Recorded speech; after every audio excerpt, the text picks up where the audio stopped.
j'ai parié sur les visuels panoramiques, sphériques, et j'ai commencé à travailler sur ce procédé-là dès 1999. Ce regard par rapport à des espaces qui me sont confiés ont aiguisé mon point de vue photographique et m'ont permis de travailler sur la photographie d'architecture de manière assez naturelle. GCP accueille dans son showroom tous les ans un artiste qui est directement concerné par le béton. Les années précédentes, c'était plutôt des sculpteurs qui venaient exposer leur œuvre. Et cette année, on a eu l'idée de traiter le béton sous la forme photographique.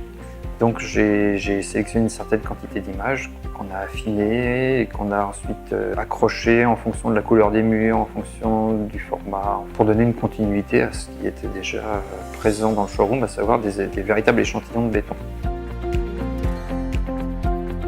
J'ai pris parti de ne faire que des gros plans à vocation entre guillemets artistique de béton et sans qu'on reconnaisse forcément le bâtiment, l'architecte. L'idée n'est pas de mettre pas une fois en avant l'architecte, mais plus le matériau. Les prises de vue résultent simplement d'un instant volé sur un chantier, sur un bâtiment, pendant une visite. Et elles sont jamais ou rarement préméditées.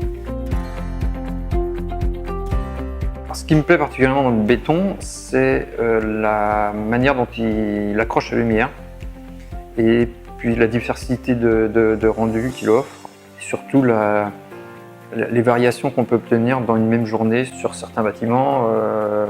Les rendus peuvent être complètement différents d'une heure à l'autre à cause justement de sa matière elle-même, mais aussi de la manière dont est traité le relief.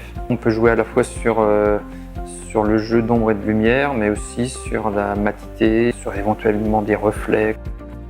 Le moment de photographie est primordial pour un rendu qui peut être complètement opposé à une heure d'intervalle.